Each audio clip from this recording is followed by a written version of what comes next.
So can you guys tell me what you're doing? So what we're going to do is we're going to go over a little more.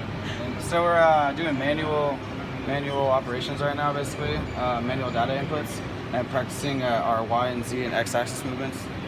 That's Basically getting a feel of the CNC machine. So you're going to hit C for down, right? And then you're going to go into 0.001, which is the slowest, and